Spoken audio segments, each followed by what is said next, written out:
Yo, what's up, guys? Welcome back. It's Hoops and Brews. I should have my homie Glasses Malone joining me in a little bit, but right now it's just me. So yeah, like I said, welcome back to Hoops and Brews. There's been a lot of stuff that has happened over the last time we did an episode. The second round hadn't started. The second round has started now. I'm looking forward to the action. And B got hurt. I don't think that was a thing last time that we had a conversation. So I'm looking forward to today's show. And yeah, let's get into it. The first thing I personally want to talk about is because it's one of my personal favorite teams, one of my personal favorite players in the NBA. Is the Utah Jazz. The Utah Jazz, obviously, they lost to the Dallas Mavericks. I think that it wasn't on Hoops and Brews, but I said shout out Scott on his show Ball Don't Lie.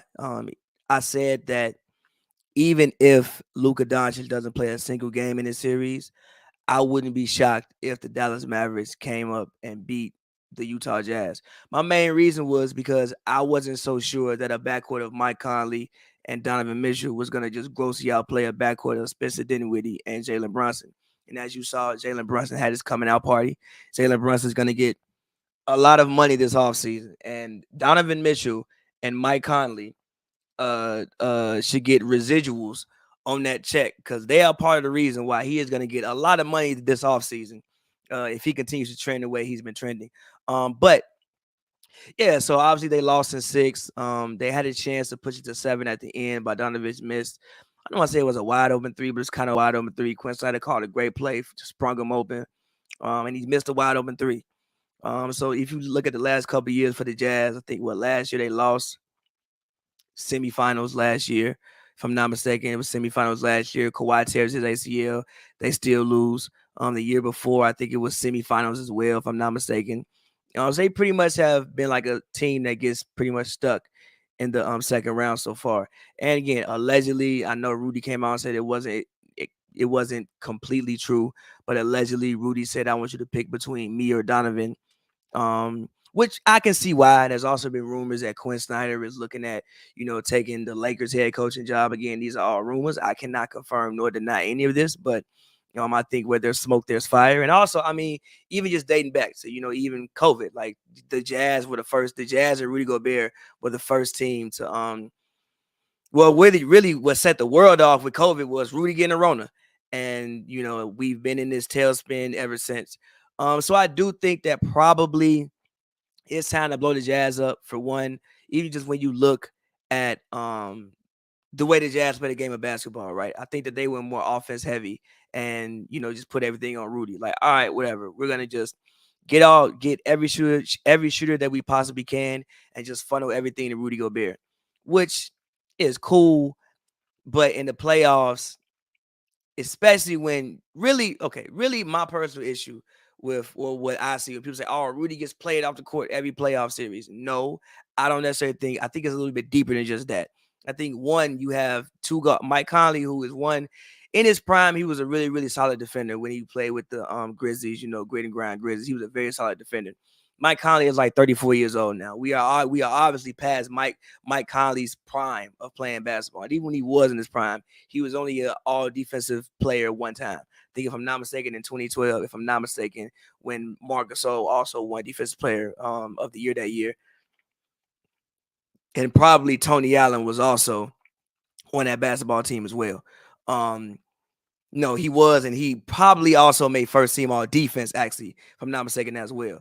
Donovan Mitchell came into the league as a defender from Louisville, but for whatever reason, just lets people walk all clean past him, by him now. The best defender that they have is Royce O'Neal. Like, I don't understand how you can have a guy who has been defensive player of the year, I think, 3 times, and nobody else can make all defense. So I think a lot of the reasons why people think Rudy gets played off the court is because he has no defensive help ever when it comes to the Jazz. But I'm gonna bring in my homie Glasses Malone, my OG. I'm sure he has some opinions about this subject as well. Glasses, my dog. Hey, what's the deal, dog? My bad. I was doing some It's shit all for love. no ceilings. It's all I love. It's got all called love. out. So basically, I want to start off the show with obviously, the Jazz are one of my favorite teams. Rudy is one of my favorite players. Just judging off what the Jazz have done the past couple of years, do you think that this Jazz team has run its course and it's time to blow this team up, or do you think that they need to just tweak what they have, or do you think they need to, like I said, make some huge changes, trade everybody, and just start all over? The way I feel about basketball and building championships, right, is you build around the NBA's elite talents, right? You have, I think we talked about it. The MVP has been an offensive award probably since the Defensive Player of the Year has been established. For Every sure. now and then they might get a little, frisky with it. Derrick Rose, AI, where you don't have the most efficient offensive seasons from guys, but they'll be a little bit cooler. But for the most part, they're going to give it to the most incredible offensive players because that's who provides the most value as a player to the NBA, right? The most offensive celebrated talents, right? Because that's what everybody comes to see is offense. For sure. Defensive player of the year, right, is obviously the defensive side of the ball. So I feel like when you building championships, you build it around NBA elite talent. For sure. And Rudy Gobert is probably the most elite interior defender in the NBA by far, maybe in the last 20 years. For sure. As an elite defender, right? Interior. Now, that doesn't mean he's a diverse defender. I don't mean you could bring him out to the perimeter and he could guard the motherfucking guard. He's 7'3", 7'4". Don't mean you could always pop him out on small forwards and he's going to have the most success. But when it comes to protecting that rim consistently, altering shots, and making sure the looks aren't there, Rudy Gobert is one of the best to ever do it, right? For sure. I think Donovan Mitchell is an above average offensive player. But again, he's not an NBA elite offensive player. So I think at that point, no different than, let's say, the Detroit Pistons from 2004. I think you start to build it around that, right? Even when Dallas couldn't figure it out, right? Through Dirk Nowitzki's, amazing offense as an offensive talent, this MVP, right?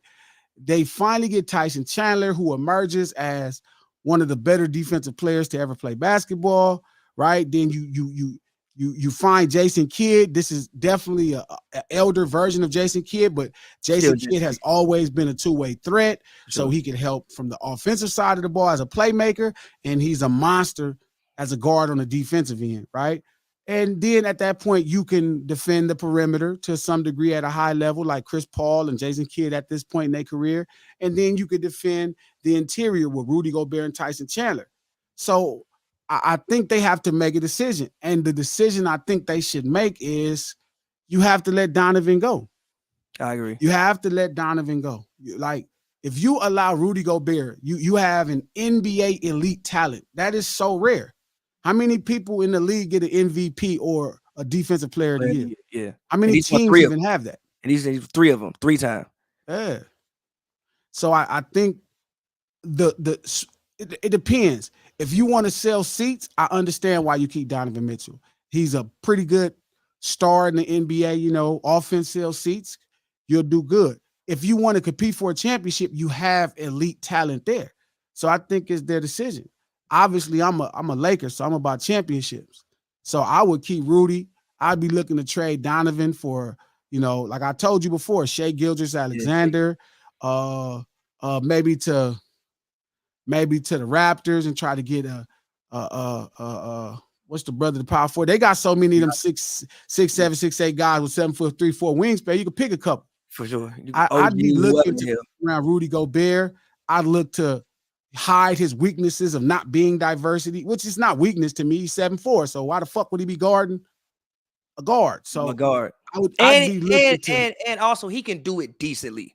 Like he can do it. For a guy 7'4", yeah, for a guy 7'4", he can 7'2". He can do it decently. Like I was saying before, you law doing right. How do you have a guy who's won Defensive Player of the Year 3 times, if I'm not mistaken? He's in the running every single year, and no teammate can make even second team all defense? Oh, they don't have any defense. That must mean you have terrible. Like, I would assume if you have a guy like Rudy behind you, that should already make you a better defender because you have a guy like that behind you. So how do you have this guy behind you and can't none of y'all even get the best defender? The best defender that they have is Royce O'Neal, and that's not gonna get it done. And I think Mike was a good defender at one time. He was, but I also don't think. I think Quinn is a two-way guy, so he don't necessarily draw up the greatest stuff. But they're a horrible defensive team outside of Rudy Gobert. I agree, and so I think it's easier. Any great NBA elite that's been able to win championships, right? Even let's say last year with Giannis, Drew unlocked the perimeter defense, right? As a great perimeter defender. So now you have a great interior defender, right? And a guy who pop out and guard the wing a little when necessary. And you have a great perimeter defender, right? That's a compliment. Before that, right, you had the compliments of Kawhi Leonard and Gasol at that point, who was in his twilight, but this was a defensive player of the year, and you had some good things to go around. Before that, in Golden State, right, you had the perimeter defense of Klay Thompson and the interior defense of Draymond Green, and then you was able to have Steph play the passing lanes as a thief and Kevin Durant to shot block. Before that, with LeBron James, you had LeBron James. Again, this goes back historically. For sure. I mean, even to the Showtime Lakers, where, like I just was saying, one of the greatest travesties in Laker history is Michael Cooper's jersey isn't retired. Michael Cooper was just as instrumental to every Showtime title, right, as James Worthy. For sure. At minimum, probably more instrumental. You know what I mean? Like Klay Thompson is one of my favorite players of all time, but Draymond Green is more instrumental to the title than Klay Thompson. I argue with people about that all the time, but and I know it's unpopular, but it's true. Again, I get it as a general fan. Like we live our whole lives believing in the countdown, right? Of 3, 2, 1, shoot the shot. But there's defense to stop the other team. So you have a chance to win the game. You have to stop the other team. Like nobody's gonna score all night. So if you are not the guys stopping the other guy, you feel me? Then guess what? You always playing catch up. But if you can get a stop, then that one basket can mean something. And I think historically, building around the NBA's elite is how they've won titles since the late 80s. The last great guy who didn't get an independent award, that they were able to build a title around, right, was DJ out of Compton, Dennis Johnson, rest in peace, right? Not the version that played with the Celtics. That was an older version. DJ from Compton went to Dominguez High School. Dennis Johnson was cold. And they put him with Seattle, Jack Sigma and a couple guys, and they were able to win a title. People didn't realize as a guard, DJ averaged like 3 or 4 blocks in the finals as a guard. And they went back-to-back finals, too. They just won one. Their defense was, like, destructive. You know what I mean? And I think he's a big reason why they was like, yo, we need to move forward on the defensive player of the year. That needs to be a conversation. And after, it's been no confusion. For sure. So whether you're building around NBA's elite, right, offense, right, you got a guy that's an MVP, right? You need to put some guys as first team, especially offense. Offense is hard to build a winner around that. So let alone like if you keep Donovan to build a winner around that, it's going to be tough. It's hard because it's hard to build around a winner around one MVP. For one, I don't think Donovan's offense is that special. Like again, I think I think we have seen many Donovan Mitchells throughout history. I even said last episode he kind of reminds me of a guy like Monte Ellis. And I don't know if a lot of our viewers are old enough to remember Monte Ellis, but Monte Ellis was nice. Like Monte Ellis averaged like 25 points in the National Basketball Association before. But again, he's a guy who's about 6'1", 6'2", relies a lot on his athletic powerness. He can't really play point guard. So that already, unless you're gonna get a point guard who's like 6'6", how many 6'6" point guards do they really make? Your backcourt is gonna be small, meaning you're probably gonna have to at least get your forward's gonna have to be 6'8", 6'9" to just have a good size amount of team. So again, I'm with you. I think you can find more Donovan Mitchells. You're not gonna find a guy, Rudy Gobert, who is undoubtedly the best paint defender in the NBA. You're not gonna find that. That's a easier role to build around. Like I can tell you what to get with that. Okay, go get me some more 3-and-D defenders. Maybe get somebody who else could score and give me about 22, 23 points, but give me some more defenders. Yeah, I would. No different than when Larry Brown, what they realized they had with Ben Wallace, and you got Tayshaun Prince, you got Chauncey Billups. That's how you build the winner. Everybody else, you just need to play a little defense and a little offense. Rasheed Wallace, I was just talking to somebody, the credit that he gets for the Pistons is outrageous. Success. I rock with Rasheed, but it's outrageous. Me too, but Tayshaun Prince deserves that. That's fair. You know what I mean? Tayshaun Prince is the most, and it's funny because they give it to Chauncey Billups, and I'm like, nah, it's Tay. Tay was like even when they won their championships, the job Tay was doing on Kobe was sickening. Yeah. I mean, Tay had that length, that versatility as a defender, and Tay is from Compton. So that's just real business. And I think you build winners around that. You go get this man, a guy that could be first team, all defensive as a wing. You go get a guard who could become an all defensive guard. Like I said, Shai Gilgeous-Alexander. You try to get Mike Brown.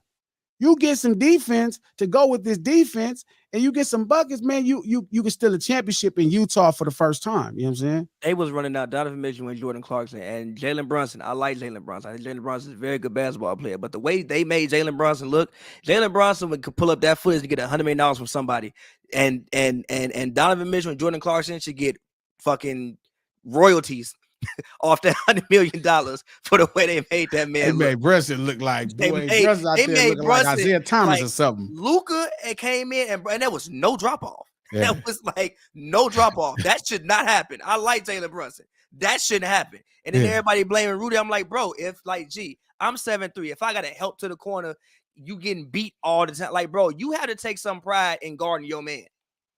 It's only so much I could do, especially when the court is spread out 5 wide. It's only so much I can do. And I'm 7'4". And then also, again, I know people talk about Rudy's offensive game. Do I think Rudy is offensively skilled? He's okay. Number one, offensive rebound is a part of offense. Screen setting is a part of all. He's probably one of the best screen setters.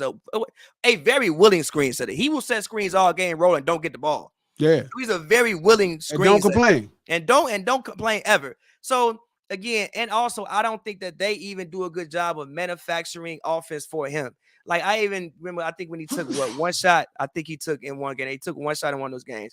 They came out and ran like a punch play for him. Bro, why are you running a punch play for Rudy Gobert? Yeah, he messed up. He probably ain't got that play all season. Throw the man a lob. Do something else. So just running this subject out, I personally think, yes, it's time for Utah to try to do something different. I think they went a little bit too offensive heavy.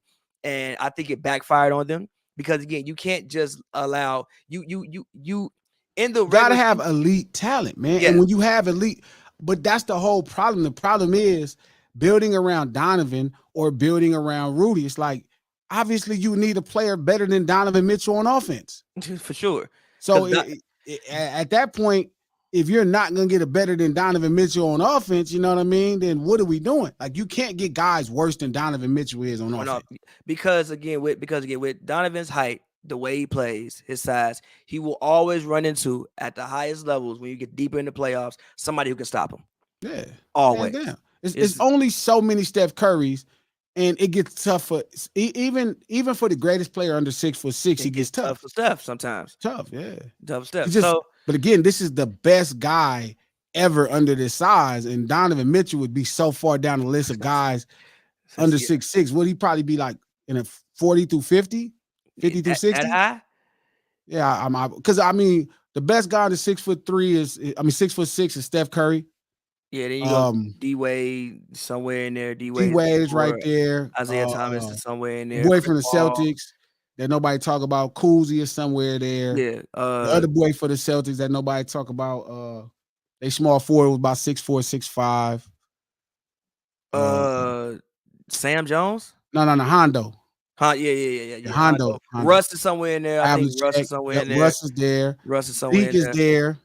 And Yes, again, this is we talking about, and then we talking about Donovan Mitchell. Donovan Mitchell was not like, yeah, I can get you some other people. Not in front of none of those guys. I can Not get in you front of some John other people. Stockton, not in front of Chris Paul. I'm gonna We get ain't you even Tim got Hardaway first. Yeah, we before I ain't got get the to Donovan Gary Mitchell. Paytons. We ain't got the Gary I'm Paytons. gonna We get ain't you a got lot the of Jason other people Kids. before I get to Donovan Mitchell. Yeah, what we saying, basically. how many shooting guards would be before Donovan Mitchell? There's a long list of people that might be before Donovan Mitchell. For sure, I know 10 right off the rip. And there's probably gonna be another 10. Joe Dumars. There's a lot of people. Joe Dumars is in front of Donovan Mitchell. It's a lot. Tough. It's yes. Basically, in theory, it's a lot of people gonna get to beat before we get to Donovan Mitchell. So if this is you planning to build your franchise around games, D Rose. If you're gonna build your franchise around to actually attempt to win games, I don't think this is what you want to do. But moving on, Warriors, Grizzlies. Obviously, they played game 1 already. Draymond got kicked out the game. What do you think about? First of all, what did you think about game 1? And then Memphis needed that game. I thought that game was all set up for them. That game was set up for them. I almost feel like the NBA tried to help them win the game. How they had Steph in foul trouble. They had somebody else in foul trouble. They kicked Draymond out at halftime. You feel me? It was set up for them, and they didn't win that game. But Ja is a super amazing athlete. For sure. He's a decent basketball player, but he's an unbelievable athlete. But he's got to get. If you combine an unbelievable athlete with a decent basketball player, you're gonna have a really good basketball player. Yes, right, a really good guy. So, but I think what happens is honestly for me, as the game went on, pedigree started to show. For sure, right? Because I think we talked, and I was like in the first 3 rounds, I'm like, man, Memphis got to win this game. Like they're in control. What did I say? I was like, no, they don't have to win. You can't see. He's like, no, G, no. I'm like, man, look, they're in control. They lost Draymond. He's like, yeah, they did still, and I just couldn't believe it because I'm like, yo, they defense, and sure as shit, you was right. Like that pedigree started to show. That experience started to show at the very end. And even the monster that they're raising Jordan Poole to be. You know what I'm saying? Like, I just had a conversation with somebody about that. Like, we was talking about the Warriors, what should they do after? And this was fresh after watching that game. And I'm like, you can't really split up the Splash Brothers. Like, you have to move Klay to the 3. I'd like, you got to think Steph is 34 now. Probably Klay's best position at this point. At this point, off 2 years off, injuries, 33 years old, you move him to the 3. It's not a ton of rangy threes. Like I think he can guard BI, challenge BI enough. I don't think BI would kill him in a matchup. BI isn't fleet of foot enough to And it's funny because I tell the homies that all the time, I'm like, man, he got cement in his shoes, but he's a skilled dude. Yeah, he's cold, but he's not fleet of foot enough. But that was their game to win, and they didn't get it done. So I think, like I said, everything was in position for them to win. Everything was in position. Like they had Steph out the game early, Klay out the game in foul trouble early. They had everybody in foul trouble. They got rid of Dre. Feel me? It was their game, and here's my thing with the Grizzlies. Number one, they shouldn't be in the series. Number one, Minnesota should be in the series. If Minnesota had any fucking brain, if they had any brain, like the last time I remember seeing a team lose that many. Remember the Blazers Warriors series when the Blazers won the conference finals and when KD wasn't there, they were up 15 every single game and lost a 15-point lead every single game. That's the only time I can remember a team literally just losing leads. They lost a 20-point lead twice in one game. To get down 20 twice in one game, something is going wrong. I'm telling you what it is. What's going wrong? When I first met y'all, we had this conversation, and everybody feel like Glasses is defensive heavy. Minnesota don't play enough defense, and if you playing against other dudes who will strap up, eventually you'll find your offense. For sure, you got to get stops, and that's the problem. Minnesota is built and geared to be an offensive juggernaut. Feel me? They do got Pat Bev, but they don't have really no other defenders on the floor. They have the defense and athleticism of Anthony Edwards that's not developed yet, but they don't have a really good defense. I think the problem is that will be you won't get stops. Yeah. Like I think they had pieces that we really like. Vanderbilt, I like Vanderbilt. I like McDaniels. I like the length that they have. But right now, as of today, they don't have the defense that's needed to win these games. Because again, most of the guys that they have are streaky. Again, Cat, I fuck with Cat, but Cat not shooting 40% throughout the whole playoff series from three. You're not doing that. Anthony Edwards, I like Anthony Edwards. You're not going to shoot that way throughout the whole playoff series. And D-Lo, he's not going to do that either. So all of their guys are just streaky offensive players. And again, if you're not going to play enough defense, then yeah. So my point is with Memphis, I didn't think like if like that series was so entertaining because it was a lot like college basketball. Yeah. Where it's like, yo, anything can happen because both y'all are just dumb. Like neither one of y'all are smart. It's just like a dumb offense who's just not going to be, even in the game against the Warriors, right? When they were back up off Ja, and Ja made those 2 quick early threes, which are probably the worst thing that happened to Ja Morant in that game. Him making those 2 early threes. Because now he's like, oh, y'all going to back up off me? Bet. And you know, like, I'm Reggie Miller on y'all. And like, look, I love Ja. Got the pride. I love Ja. But relax, brother. It's a reason that they leaving you open. It's a reason that they doing things like that. So again, like it just came down to the Warriors. The Warriors just play smarter than some basketball teams, bro. That's it. They just play smarter. And then also, I think in that game, Draymond getting kicked out helped them somewhat because they realized, oh shit, now all of us have to go rebound. We all have to go do that. We can't. If we're going small, or if we're going to put Looney in the game and then we go small, we all have to crash the boards. I thought Gary Payton Jr. Well, no, Gary. Oh Gary man, Gary Payton Jr. was phenomenal. Played incredibly. And again, I don't know where I would love to see where Memphis goes from here, but I don't know where they go from here. I think game 2 can either be they can maybe win game 2. I think game 2s are the best chance that they have to win a basketball game because after that, they're not winning one and they're going to get swept. Or they might come out of game 2 and get blown out. Just even judging off the way Ja looked when he missed the game winning. He stood there for a very long time. Like he was in shock and couldn't believe that he missed it. Also with Ja Morant. Love Ja Morant. One of my personal favorite players in the NBA. But in my personal opinion, especially if this is the roster that they're going to have because you're in Memphis. Obviously, Memphis, I don't think is a huge free agent destination. Also, I don't know how much the organization wants to pay for free agents. I don't think Memphis has anybody who knock down, drag out, you can count on to get a bucket from anywhere. I don't think they have a 3-level scorer on the court. If Ja Morant is not going to get an in-between game, then they need to upgrade over Dylan Brooks. But Ja Morant, in my personal opinion, granted, it's only year 3. But the way he shoots the ball, like just the form, I don't know if he'll ever be able to have a good off-the-dribble like shot.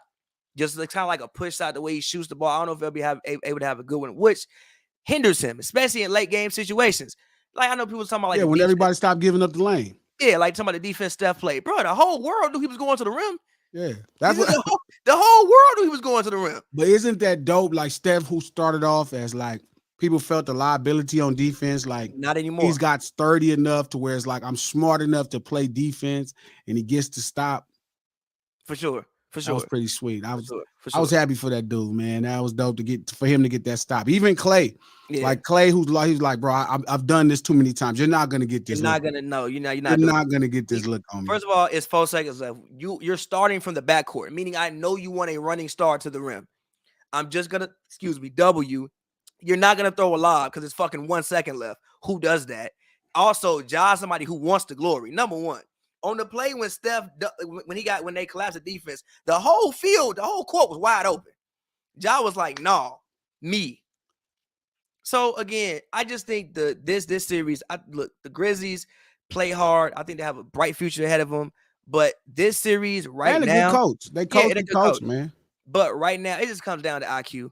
And I don't think the Grizzlies have the IQ or the experience. Or the experience to compete with. They went to 4 straight finals, 5 straight finals. Yeah. How many was it? You don't have you haven't been in those. Those you ain't even seen what this looked like. You don't even know what 48 minutes really look like at this level. Like they went I think it was tied 2-2, going back to Golden State playing against Braun. Like you ain't been in that situation. You ain't been down 3-1, lost the lead. You haven't seen the things that they've seen to be able to do the things that they would do. So I think it's cute. I think this season has been great by Memphis. I think it's cool to see all the rappers there. The Memphis culture being kind of put on, front stage for everybody. But as far as this series, probably gonna get swept. Going home.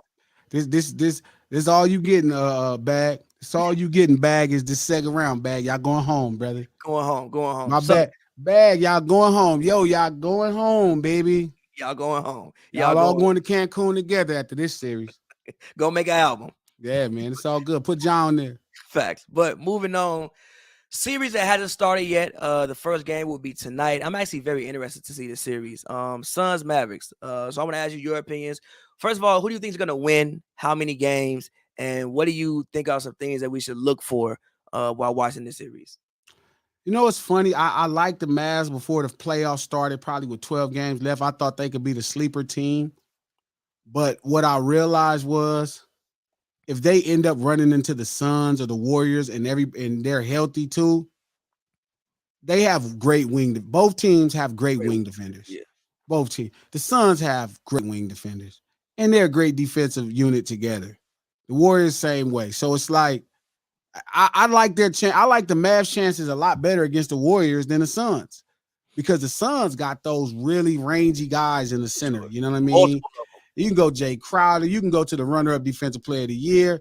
I think there's going to be moments where, like Luka, right, who he didn't look 100%, but he didn't look horrible. Yeah, for right? sure. Like, I think when he pop out on Aiden, like, who is your mismatch? Like, Luka shuffles. I've criticized Luka for this, and I get it. I understand this is smart basketball. But I watched Luka take, 5 seconds left in the shot clock to shuffle through defenders. Yeah. The problem with the Suns is, man, you're not really going to get a favorable match. Who is their favorable matchup? I guess for him, Chris Paul.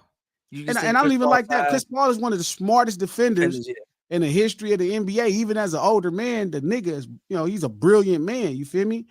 I'm not really into dude, but like he's a brilliant player, top to bottom. You know what I'm saying? So where's your where are you going to shuffle through the matchup to get your offense going? That's not available here. This is not the Clippers. There's no Reggie Jackson to pick on. There's no what's the big boy they got from us from the Lakers? The Clippers. The Clippers got from us the center. Zubac. Yeah, Zubac. There's none of that there. Yeah. Ayton is 6'11". He can guard. Like you're 6'7", 6'8". You're not that fast. He can guard. Like you're going to run into a different type of defender. I mean, that bubble series. Once you shuffle, it's not like I expect the Suns to do bad things to the Mavs at this point. My thing is this, and all right, let's say you get a couple things on Ayton. You gonna play small with DeAndre Ayton? Now I like Rudy, but Rudy ain't got nowhere near the offensive game of DeAndre Ayton. Ayton, if they gave him the ball, is a 20 and 10 guy every single night. Hands down at 60, 62, 63%. Yes. And still playing NBA's great defense. Top level. So there's no real I don't think there's an advantage on the court that the Dallas Mavericks have. Like even a guy like Devin Booker, right? I think even Rudy Gobert compared Donovan Mitchell to Devin Booker. Devin Booker will take pride in his defense. Devin Booker is insane. Yeah, he gonna go. Like, he's insane. He's gonna try, even if he don't have it figured out or he don't got the advantages. He gonna try.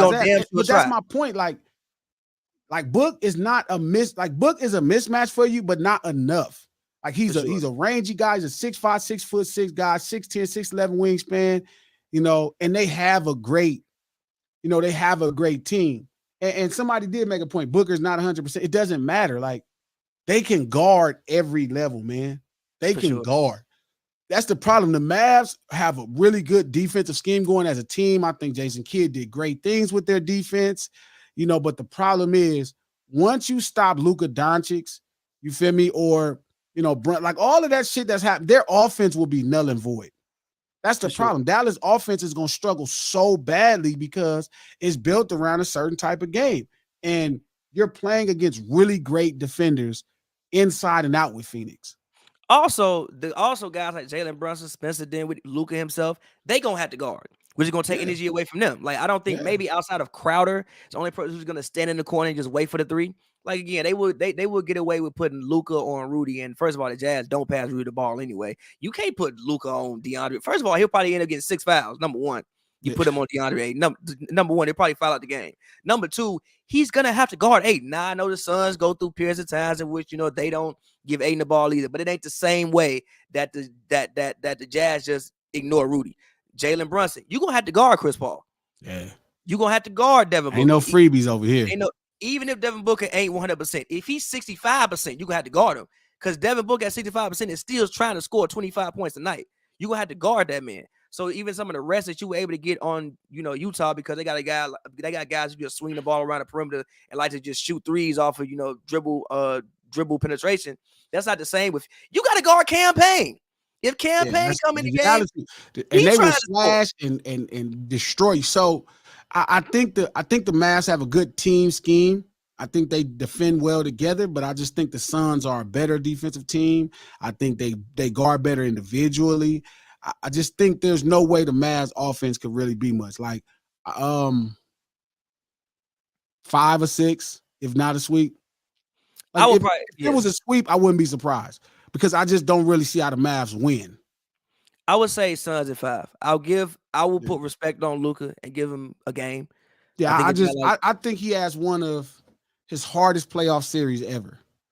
Only because this is not the Warriors. Now, if it's the Warriors, maybe you screen off and you get Steph Curry enough. Maybe you screen off, you get Poole a couple times. Maybe you screen off and get who is the center they're using all the time? Looney. Maybe you screen off and get Clay, who's a bit trying to find his speed. Clay is a real smart defender and he's a size guy, but I'm saying maybe that outside of, just Draymond. Yeah. The Suns are not like that. Chris Paul is one of the greatest defensive point guard, probably a top 10 defensive point guard of all time, maybe top 5. Chris Paul is like serious. Book is probably the worst defender on the court, and he's still a 6'5", 6'6" rangy guy, right? You start talking about Payne or any of those other guys, man, it's curtains, dog. Like Ayton, you're not getting what you think you're gonna get with Ayton, dog. Ayton can defend. You're not getting it with Jay Crowder. You're not getting it. It's Payne. Payne is starting, right? No. It's the guy that actually was the runner-up for Defensive Player of the Year starting. Yeah, Bridges. Like dog. Yeah, this is bad, bro. Like, so that's how their offense runs. Their offense runs through shuffling, through mismatches, outside of Luka being hurt. But Brunson, like, he's not going to do nothing to these kind of guys. These motherfuckers could defend. For sure. So, again, you shuffling, looking for Devin Booker is probably not going to work out for you. You know what I mean? Also, with the way Luka plays, I think Luka is a fantastic player, but Luka is a dribbler. Like, you could even tell in, like, the Jazz Dallas series. Like, bro, the ball been moving without you. They've been playing great basketball. He come back and just forget he got teammates for 2 minutes at a time and dribble the whole shot clock down and take a bad step back 3, which slows the offense down. So again, Luka also dribbles a lot, and the way he plays again, if you can get the ball out of Luka's hands, he's not gonna move around and come back and get it. He's gonna stand there. So yeah, I'm with you. I don't think this series bodes well for the Mavericks. So this was the worst matchup they could have had. Sure. You know what I'm saying? So honestly, a sweep wouldn't even surprise. I wouldn't be like, oh my God. I'm hopeful that they can win 2 games. But in real life, it's something that they probably get swept or a gentleman's sweep. They're just totally mismatched. Like, they don't have what the Suns have. But I do appreciate this year they defended well, better as a team. I think they've done some things to help Luka's offense a lot more. They just happen to be on the wrong side of the playoff tree. Okay, so question. As we're talking about the Mavericks, for you, what could the Mavericks add to be an actual championship contender? What do you think they can add to do that? What do they need to be a championship contender in your mind? Well, it's weird, right? Because I think Luka Doncic is very much early LeBron James, right? Offensively. But again, I'm one of those guys that's been on records 1,000 times saying LeBron James' offense is super celebrated, rightfully so, but his defense that's the thing that people don't really pay attention to because he doesn't do it consistently. For sure. But in those moments, you will see it, and it looks like it could be the greatest shit you ever saw in your life. You know what I'm saying? So that's why he was running up Defensive Player of the Year. It's a weird thing, right? Because it's like having Dirk Nowitzki, right, without the defense. So I would think immediately, right, you need a Defensive Player of the Year, right? You need a Defensive Player of the Year. I think you need man,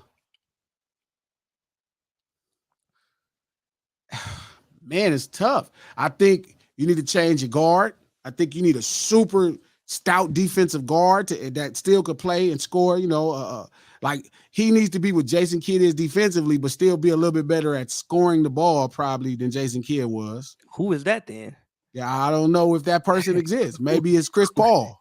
You need Chris Paul or, somebody, you need something.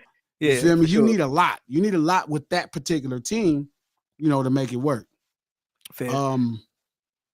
I think Kid got the right scheme. I wonder if Kid could be, the guy to coach him to it. He does a great job, but I think you need a guard, dog, that could really defend and score still. I think you need a really super duper monster defensive player interior, right?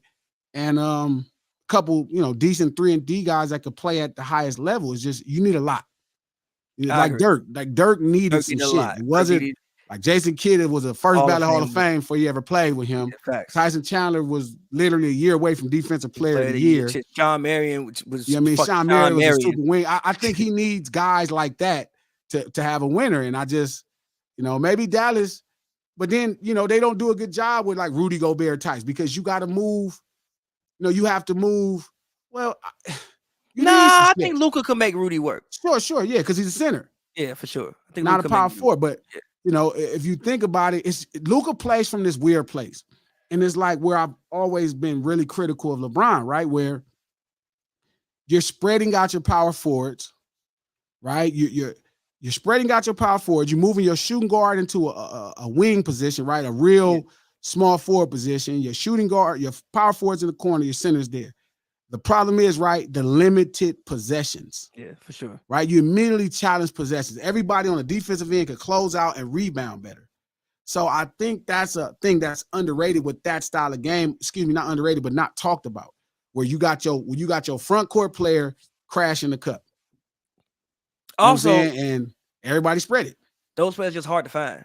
It's hard to find a guy who's 6'9", can shoot threes, but also can defend the paint consistently. Like, I just was talking about that to the homies, and I was saying that's why the Pelicans need to keep developing Herb. Like, you got to develop that. You got to develop Herb, John. You got to develop that right now.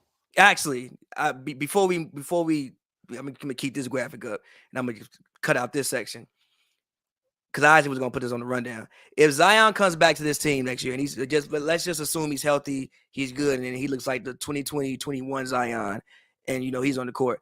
How good do you think this Pelicans team could be next year? I think they can be a top 4 team next year if Zion comes back and he's healthy. Probably not. I think they'll be I think they'll be up there. They may be 5. I don't think they have a true identity, right? I think I've said this ample times, and everybody think I'm crazy because we all love Brandon Ingram. He's a Laker kid. I love B.I. because he's a roughneck, cold stud. You feel me? But his feet is heavy. I don't think you surround transition phenoms with heavy feet players. You know what I'm saying? I think CJ can run. Everybody think I'm crazy. I'm like, I think CJ can run. That works out. I think you can move CJ to guard. I think you move Herb in that lineup. I think you can have a running team to complement Zion's ability as a transition player. Mm-hmm. I would move Herb into that starting lineup, and I'd be looking to trade BI. That sounds spicy to people, but I would be looking for wing, like longer limb guards, right, that could defend and shoot, right, and guys that could run. You like right now, your offense is finna go through Zion. Your offense is not gonna go through Brandon Ingram. Your offense is not gonna go through CJ. Your offense is gonna go through one of the most phenomenal young offensive talents to ever come in the NBA. This dude is shooting 60%, 24 points, 11, 12 rebounds. Feel me? That's where your offense is gonna go through. So you need guys, Herb, that you move him up into the starting lineup, CJ guys that can shoot, compliment, and run. First off, if nothing else, this dude eating so goddamn much, he need to be running every night. He need to be running, feel me, 38 minutes of the 48 minutes. You get him out there running. So I think the hardest thing that people don't want to hear is you have to trade BI.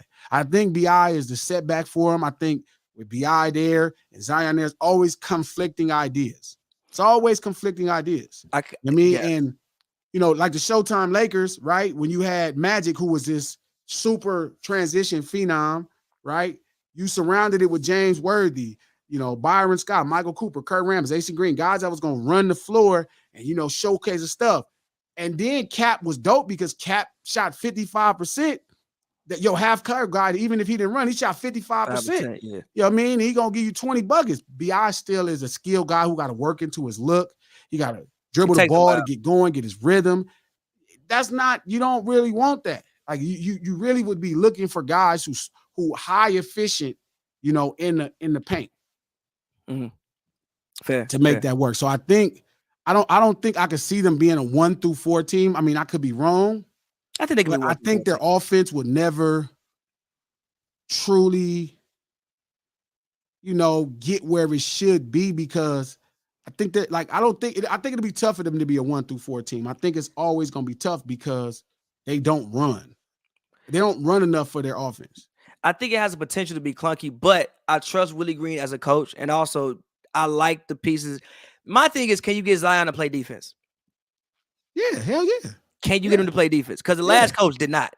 So if Willie Green can get Zion to play defense, I think there'll be enough transition opportunities because they'll get so many steals and they'll get so many blocks. And even a guy like if Zion get a rebound, he pushes it up court immediately. And I do think there will come times in the half court where BI can excel. But I do think their offense has the potential to get clunky because it's not just one thing the whole time. But I think in a regular season, they could manufacture that and get to like a 4th seed. When I look at the I West, think it'd be tough. I think if they got the 5th seed, what was he at? 10th seed this year, 9th seed? 9th, they would. Yeah, I think Zion makes them automatically a 5th seed team. I think the offense doesn't work as smoothly as it should. You know what I mean? But I think it does work. I think they look a lot like a better version of the Timberwolves. But I think the problem is when you don't have an identity of how it goes, it makes sense. That's fair. Moving along, another series that starts today. Obviously, there was huge news with Joel Embiid breaking his orbital bone in his face. It's like something happens to Joel Embiid every single year, and like I don't even know if it's always his fault. It's like you got smacked by Siakam's elbow clean in the face, up 20 in a closeout game. Whatever. But Sixers, Heat, what do you expect from this series? Obviously, I think they say Embiid is coming back in games 3 and 4, but he broke his face. So, like, what do you even expect in games 3 and 4 of somebody with a broken face? But Sixers, Heat, I'll get my prediction first. I had always said Heat in about 5 or 6. I still say Heat in probably about 5. I just think that, yeah, Joel would do what he needs to do. I always thought that. But my thing was like, they have so many people to throw at James Harden.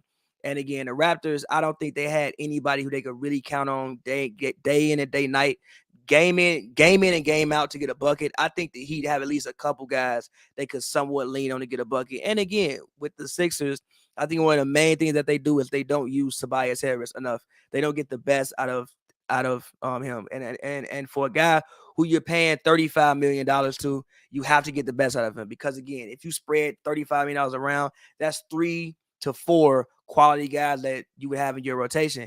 And I actually think that they never get the best out of Tobias. So I'm going Sixers. I'm not Sixers. Heat in about 5 anyway, even if Embiid was there the whole time. But what do you think about the series?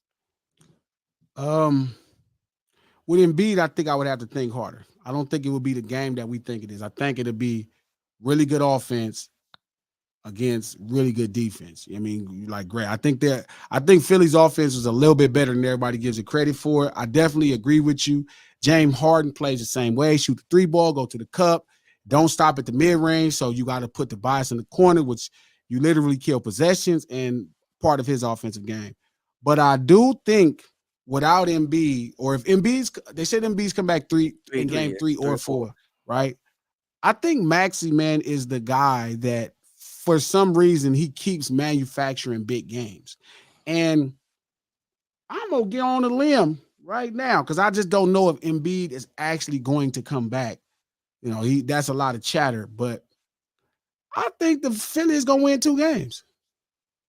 I don't know how, but I think that Maxey kid is something special.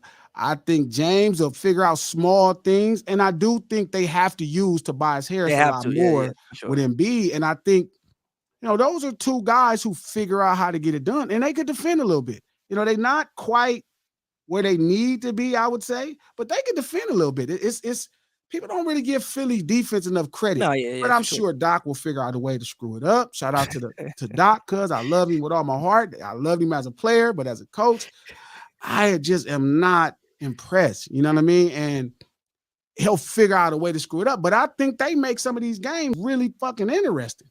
You know what I mean? They can defend. They not bad. And it ain't like, Miami crashes the cup crazy. You know what I mean? They still a perimeter team. Their offense ain't as great as it should be, but I mean, obviously, I think Spoelstra outcoaches Doc, and they are talent down. So I really don't have to overthink what it looks like. I don't know if Embiid is going to come back 3 or 4. That could be a lot of hype. You break somebody's face, it's tough. Broken face. So, but what's going to be weird is I think Philly gets 2 games. As crazy as it sounds. I mean, again, I don't think Philly will get ran out the gym. I just don't think they'll win this series. I didn't think they was going to win this series if Embiid played all 7 games. When I just look at it, I think they have too many people to throw at James Harden. Like, just too many bodies. Like, again, if the Raptors took them 6, and I don't think they have a player as good as Jimmy Butler. I don't think even Hero can get you a bucket. I mean, even Bam, he's not completely offensively inept. He can get you at least 22 points. So, like, I think they have more weapons than what the Raptors have. And just looking at what the Raptors could do to Harden. And again, my thing with Harden is not even really I know people are like, oh, we need 30. And I'm like, that's not the James Harden that I think we need to see. I think James Harden we need to see is 18 and 12, 20 and 12. But don't turn the ball over a whole bunch. But I don't know against Miami how he does that. And again, Spoelstra, you're talking about one of the best coaches I personally think in the history of the league at this point, at least. I think Spoelstra can get you at least 2 games. At least just himself getting you 2 games.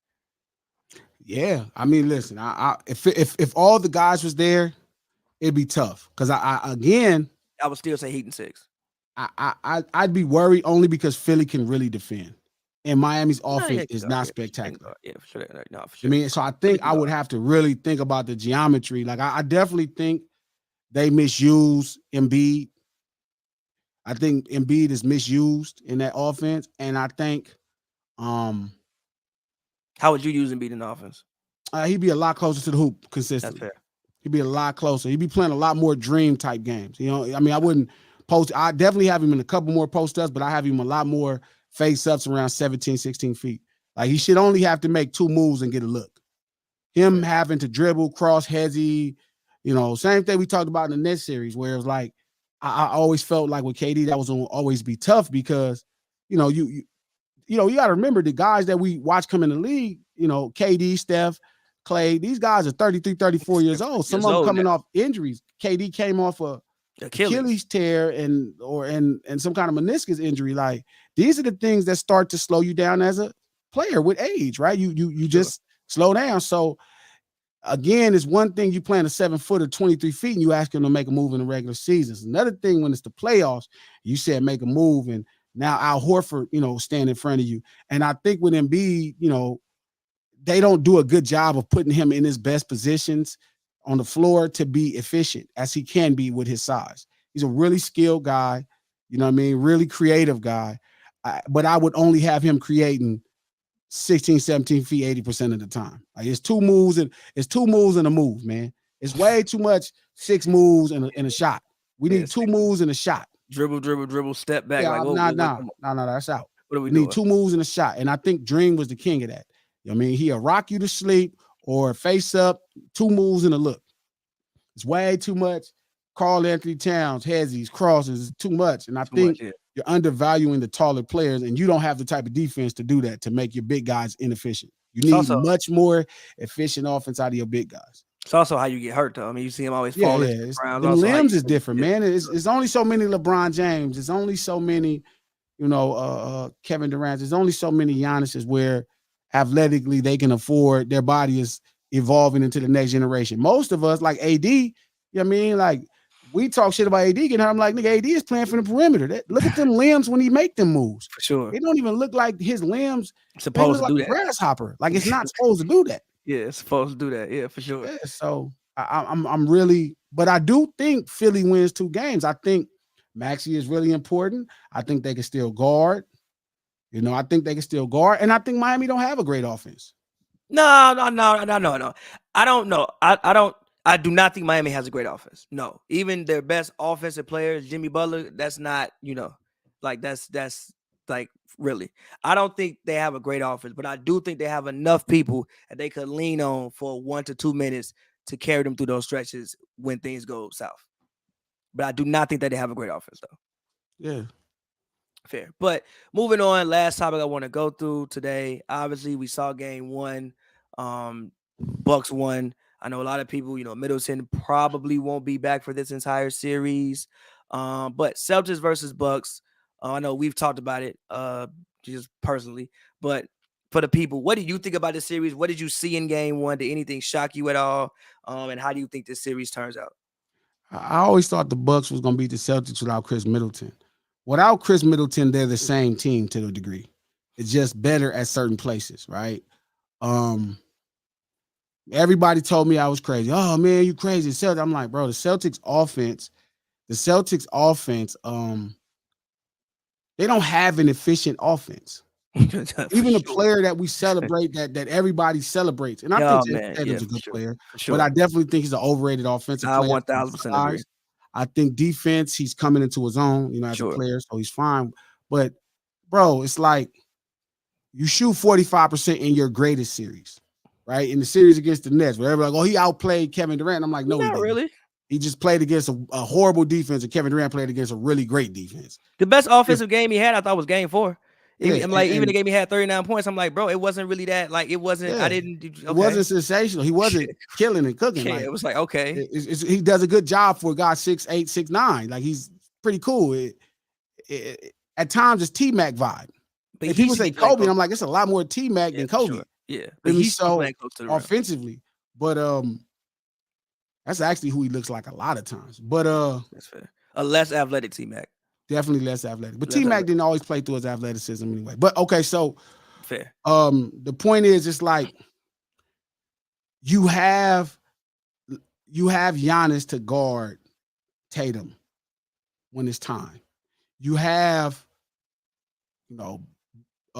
Drew to guard Jaylen Brown because he plays on the perimeter when it's time, right? The problem is when it's going the other way, it's like, what do you like? You held Giannis to probably his worst scoring game of the series. Yeah. Right. You held him to 8-25. He still manufactures 13 rebounds and 12 assists and shit like that. However many blocks and whatever. You know what I'm saying? Just whatever. Like, and Brook Lopez. Like, the thing is, the Celtics are the league's probably best perimeter team at this point. It's the league's best perimeter team, probably right there. And they can guard the interior. If they, as a perimeter team, let's say they're a 10. As an interior defensive team, let's say they're a 7. The problem is the motherfucking Bucks can guard the perimeter just as good. Yeah. But turn around, their defense is geared to stopping every layup. That's their defense. Brook Lopez, that's where people don't give Coach Bud his credit. Their defense is geared to stopping layups. So once they got Drew Holiday to start really doing his job on the perimeter and destroying, once he came, it was like, oh yeah, we good. Now it's on. So even without Chris Middleton, everybody's role and responsibility in that set is so simple. You don't have to compromise your normal position. You're not playing with LeBron James. You could play you could just do what you do. Yeah.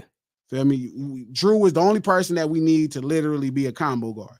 Outside of that, they have a bunch of guys who literally were weird guys in the first place that don't fit on other teams. Grayson Allen, Matthew, what's his name?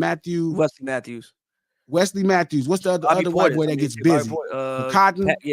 Pat Connaughton. Yeah, that guy. Those guys don't fit on other teams, right? Because they play weird, but it fits on this team. Yeah. So again, filling in that space in this series, because the Celtics offense wasn't ever prolific. Like, the Nets defense was just so bad.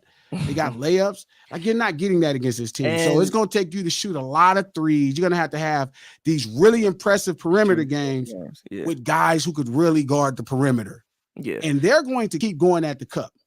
Keep going to the cup. See, my thing that I know is about the Celtics, because granted, I didn't watch the Celtics play a whole lot during the regular season, just because Boston, like, at that point I was probably watching the Philly game or something like that. But what I noticed is they take a lot of bad shots. And they always have. And the Nets aren't if Ben Simmons was there and he was fully healthy and fully realized and was able to play, maybe it would have worked out differently, because some of the bad shots would have turned into transition buckets. And you got Steph Curry and you got Patty Mills, which you could dish it out, whatever. But KD and Kyrie aren't really transition players, especially KD at his age now. And Kyrie, I don't think Kyrie has ever really been So he's been more of a half court like wizard his pretty much his whole career. Sure. So you can get away with some of those bad shots because when the ball bounces, they probably just gonna walk the ball up the court. KD want to get into his little mid range and do what he do from there, so you can still pretty much go back and get your defense set. What you saw in this is when they taking them threes, Giannis getting the ball. I am down the court. I am straight down the court. Giannis is easily the greatest transition player in the game today. For sure. You know what I mean? So that's the thing about it. When you miss, they gone. Again, I love Marcus Smart defensively. I think offensively, he's not offensively inept. Like Marcus Smart is a guy where it's like if he has 20 points, I am not shocked. He can do that. But the ball ends up in Marcus Smart's hands for a three way too many times, more than it should. Jason Tatum, again, we talked about it. He's a guy who I think he takes like 12 threes some games, and like 6 of them be step backs. You cannot convince me those are good shots. I don't give a fuck what era of the NBA we playing in. You cannot convince me those are good shots.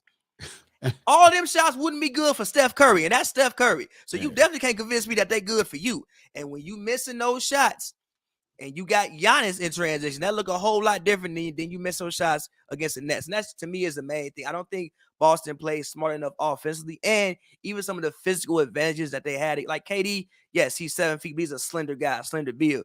You see that play when Tatum was trying to guard Giannis? Man, just fell on over. Like that's not the same as guarding them, dog. It's two different type of offense. Two different type of people. Yeah, and it's tough because they pride themselves as a defensive team, and that's really important. The Bucks play the same type of defense the Celtics play. For sure. They're just as ferocious with a better defender, with a more versatile defender. For sure. You know what I mean? With other guys around that can defend at high levels. I mean, Brook Lopez is really smart, and it's funny because in the group chat with some partners, they was laughing at me in the middle of the season. I'm like, man, they like the Bucks gonna do it again. I'm like, yeah. They said, oh, it don't look right. I said that. Wait till they get Brook back. Lopez not there. Watch when they get Brook back. When they get Brook back, that establishes their rim protection. He's such a high IQ player. He can shoot that corner three to spread that floor. It opens up that offense. You know what I mean? And it becomes a completely different animal. And one thing they do well is they guard the paint. They guard the paint, man. They guard the paint, and they'll give you those looks. That's something they will give up. They give up them threes if that's what you're going to keep chasing. Yeah. And they're going to come back. As soon as you miss with them long misses, man, that big old man going to take that thing out there and just go. Zoom up the court. And then he's so fast. It's 4 steps, and he's at the other cup. He be at the free throw line, at their free throw line, and take 4 steps and at the cup, man. He did. So this series was never going to be what people wanted it to be for Boston because they're like they're not the version like Tatum is a less version of fucking Giannis. You know what I mean? It's like he's not at nowhere near efficient as offense, right? Sure. And as good of a defender, like Giannis still make him look like he can't defend. So, you know what I mean? When they have those same matchups, they're gonna make sure Marcus Smart is getting the looks, and whoever's guarding Marcus Smart can guard. It's not going to be some guy that can't guard. It's not going to be this random guy that can't guard. It's going to be somebody, one of them little crazy white boy that was knocking all the shots down, or George Hill, or Wesley Matthews, or Grayson, that like the crazy ones who were like, yeah, I'm not giving you nothing. But even that, look at their body types. Yeah. Like the Nets have very slender guys. Wesley Matthews big as hell. Yeah, look at Marcus Smart got hurt 3 times trying to play defense in that game. Yeah. They was all getting hurt because they were abusive to the Nets. Now they don't need to get abused. And Robert Williams, it was a play where I think that's Robert Williams, right? He came back, right? And I'm looking at a play where he's like, God damn. This is your most powerful guy on the court. And this is he's falling all out trying to guard Giannis. He's complaining to the ref. I'm like, shit, man. Yeah, what do you do? So yeah, I don't think it'll be a sweep. I think I'm gonna put some respect. They'll get a game or 2, maybe it'll be 6, but I don't think they win the series. It's gonna be tough, man. That offense ain't where it need to be, and they're always gonna have a weird time, right? Because they need the Bucks to not be there. You know, you need somebody who don't go after the cup, abuse the cup like that to not be there. You know, you need somebody who's more manageable on the perimeter. It'd be fine. You know, if they was first seed, they'd be fine. You know what I mean? But if you got to deal with that boy coming to that cup, man, it's just tough. It's tough. It's tough, man. That's a big old guy. And again, they did a great job on him defensively. Yeah, like he a missed, nice job, but it's and, like, and I also can't trust Giannis to miss that many layups again. And that's my point. Like, I can't trust him to miss that many layups again. And not to mention defenses historically, great defenses historically get better game 3. That's why the Bucks damn near won every game 3 last year in the playoffs. You look at Jordan's history as the Bulls, that second run, defenses get better in game 3. So like, I really felt the Celtics, if they needed that game, because it's like, if you get this next game and you letting Coach Bud lock in, like he's starting, so you're going to give him both your looks. Right, you can give him both your offensive looks at home. You now see the first time you gave him the look, you're supposed to give him one look and get a game. Now the second game, you give him another look and get a game, and now he know your looks. So by game 3, like, I'm set. Yeah. But your first look didn't work. For sure. There's a really strong chance. Your second and it's different from the Grizzlies and the Warriors game, right? Because I felt like Memphis had it in their hand. Yeah, Memphis can go back and look and say, yo, if we do one or two things better. Boston lost by like 15 points. And it wasn't the loss by 15. They looked dominated. Yeah. Like the Grizz never looked dominated. They just look outsmarted. For sure. The Celtics look dominated. Like, what like you could just tell it was like, what? Like, we just swept KD. And I'm sure that brought this false sense of, and it's funny because I was telling them that I'm like, it's funny because you have to think like this is your matchup last year. Like, you just lost this matchup. So you won it this year. Okay, yeah, we here. And you swept them. Yeah, you're like, okay, we here. We good. We good. We swept them. Like, and it's like you run into a different threat that prized themselves as. So not only is their offense phenomenal, right, through this one offensive talent, right? They don't have the greatest offense, but they have such a phenomenal offensive talent. They can figure it out. Right? It powers their offense. But they play the type of defense you play. Yeah. So if you want to get physical, that's right up their alley. Hey, we can get physical too. Even the little white Grayson Allen, like they're like, yeah, this art. What's up? Grayson Allen broke a man's wrist. Yeah, like what's happening? What we doing? So it's one of those things where the Celtics just gonna have they're gonna have a hard time, man. It's just tough. So I like they coach a lot. I think he coaches great. I think Bud, I've been saying it for years, Bud's an underrated coach. Bud takes a lot of criticism for decisions, but Bud has a way he wants his shit to run. And now that he has the people to facilitate it, you know what I mean? It looked like he a genius. For sure. You know what I mean? So one last question before we get out of here. I'm gonna put a thank you for watching. So again, shout out all y'all for watching Hoops and Brews. Again, appreciate it. Glasses, thank you for coming on. My dog, appreciate you. But one last thing, I know again we've talked about it, but for the people, discuss it one time. Finals prediction: who's gonna be in the finals? Who's gonna win the finals, and why? So we still a ways away, and the way people getting injured, ain't no telling. It's no telling. But everything says Bucks and Warriors. Okay, Bucks and Warriors. I don't know, man. Smart money says Bucks, but you also talk about the Warriors. That type of experience for that long at that level, that type of desire to get back. You know what I'm saying? And them probably appreciating it more than what they've ever had. Yeah. Yeah. I think. So I'm gonna go out the window. Fuck it. I'm gonna say the Bucks because I've been saying the Bucks all year win back to back with this team, but I think the Warriors come back next year and win. Why? Because I think the Warriors have all the pieces they need to make the last trade to be there. I think they come rested. I think they come fresh. I think they take their time. They figure out what they have. That's a smart organization, a smart group of coaches. And I just think they, like Steph, I can't say this enough. Steph Curry's such an unselfish talent. He came off the bench. Yeah, that's just crazy. What are you doing, Steph? So it's like, what are you doing? I think they pick up the last pieces they need to contend. Like if they had a Rudy Gobert, it's different. I literally put again, there was a thing, allegedly, granted, rumors, we don't fucking know. But it said the Warriors would be interested in trading for Rudy Gobert. If the Warriors get Rudy Gobert, we are fucked. How did you allow that to happen? You do Wiggins and Wiseman. If I'm the Jazz, why don't I do that? Yeah, give me that. Wiggins, Wiseman, they throw me a pick or should throw me Moody or somebody else. Fuck it, I do it. But again, I think to stop Giannis, you need a center. Yeah. So I don't know if the Bucks go 3 times in a row because I really don't think they had the personnel for it. Yeah, that's I a think lot. they need to upgrade in personnel. Like people don't realize how good Scottie Pippen was. That's why Jordan could keep showing. Then they got Dennis Rodman. That's why they can keep showing up. Like you have to have phenomenal talent to keep Jordan played showing with up. the best player at his position basically for a decade.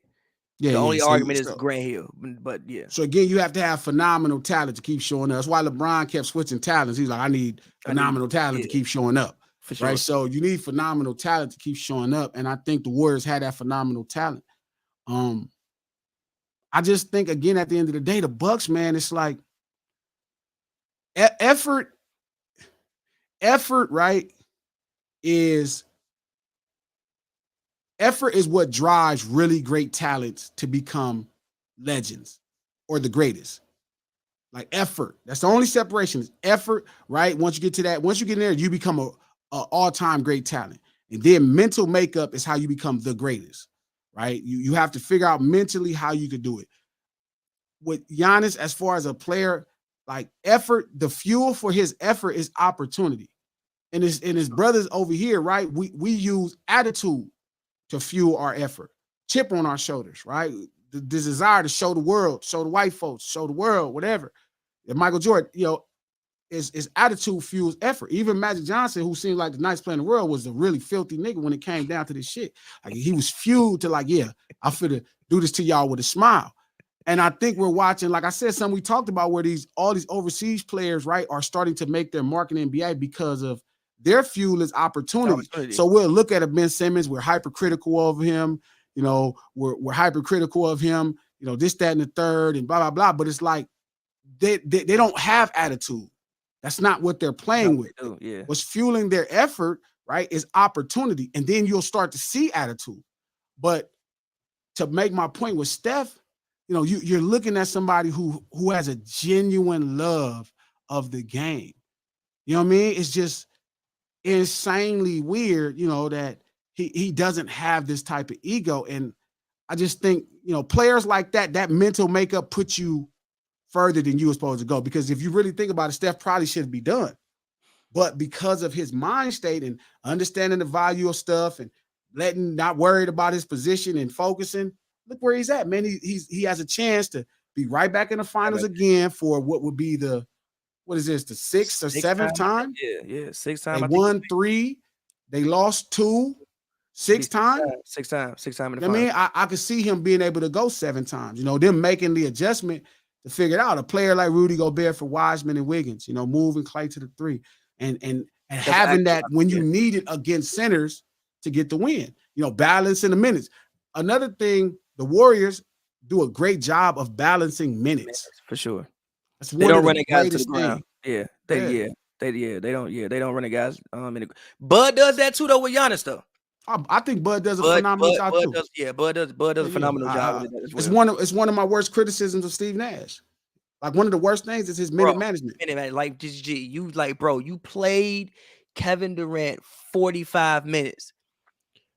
And he probably has to guard the best player. Yeah. And he has to go score 30. And he's 34 years old. Gee, what are you doing, bro? You can't find we can't get these minutes to 38, 39, 40. I'm telling the homies, right? Because I told them, I said, when this series is over, there's going to be this narrative that Tatum surpassed Kevin Durant. Oh, he's passing the torch. And sure as shit, here goes the talk. Oh, Jason Tatum. I said, but the greatest part is they second round is going to make them realize real fast it's not what you want it to be. It wasn't that. So again, I think everybody's going to have a hard time on both teams. It's going to be tough. It's going to be tough to score because both teams defend really well. But I think Tatum is going to have a really hard time because I think that's who Bud is scheming on. He's like, yo, I got schemes for you, boy. I got schemes for you, kid. For sure. And here they come. But for last time, so finals, you got Warriors, you got Bucks, and you said Bucks gonna win. I'm going Bucks. I'm gonna stick with the Bucks winning this year. Hypothetically, in what? Bucks in what? Bucks in what? 6, 7, what? I think you have 6, 7 games to knock out the champions. You ain't just gonna knock out the champions. You ain't. If it goes 7, give me the Warriors. If it goes 7, I still like the Bucks because they was there last year. Fair. But again, if the Warriors win, I'm not surprised. You're talking about probably one of the greatest defensive minds on the court of Draymond Green and one of the greatest offensive talents in ever, and Steph Curry. It's still a whole, it's still a great defense. You know what I mean? So I wouldn't be surprised if the Warriors. It makes sense to pick the Warriors, but I just genuinely believe when you don't have a center against Giannis, playing against Giannis, it's like when you didn't have a center and you played against LeBron. Remember LeBron in Cleveland for years, he would run into these dominant wing center combinations. Right? Remember at first it was Tayshaun Prince and Ben Wallace. It was Kevin Garnett and Pierce, whatever they used. Then it was Dwight Howard and Petrie's or Rashard Lewis, whoever, right? And that's what it was. So then when he finally gets to play Dallas, it's Tyson Chandler and Jason Kidd. And then now you playing against, guess what? You know who don't have it? The Thunder in 2013. You have Kendrick, right? And that's why his greatest win to me is always the 2013 championship against the Spurs. Spurs, for sure. Because guess what? There was a center there. Tim was there. Tim Duncan. Tim Duncan. Was his greatest win, not the 3-1 series where Bogut got hurt and Draymond got hurt. Out. Not the the bubble season where veterans got to rest 3 months and play for a championship and still didn't play against a center. You feel me? But the time he toppled Tim Duncan, because that was his all-time great to topple. So again, I think that's the same thing with Giannis. You got to have a big. You got to have somebody out there that's going to be like, no, this is not available. And I think even against like a Draymond, he's not big enough to say, no, this is not available. Yeah. Looney is not big enough to say, no, this is not available. Yeah. So again, I think that style of play, because very much Giannis is LeBron James' kid, even with a much more sicker sense of defense. For sure. Like intention and effort. I mean, you need a center to deny you those opportunities from that kind of guy. Without it, long as they could defend the wing and the interior, you good as cooked. For sure. Because he's gonna come in there, and it's like with Shaq, man. If you couldn't guard Shaq, it was And it's different because even Shaq, at least he would post up so Dennis Rodman could just have him in awkward position. Giannis, man, he got the ball. He coming downhill, man. And there's no way no human being should be that big and be able to come downhill without being hurt consistently. For sure. Same thing with LeBron when he first came in the NBA. So for sure. I like right now, I like the Warriors and the Bucks. I like the Bucks pulling it out. But as weird as it sounds, I like the Warriors being right back there next year and getting that fourth one for Steph and Clay and Drake. For sure. So, man, once again, bro, thank you for coming on. Appreciate you, my dog. But yeah, man, that's been Hoops and Brews. Another one again. Thank all y'all for watching. We will be back in person next week. The homie Joe will be back in the building. But yeah, man, appreciate y'all, man. Holla at y'all later.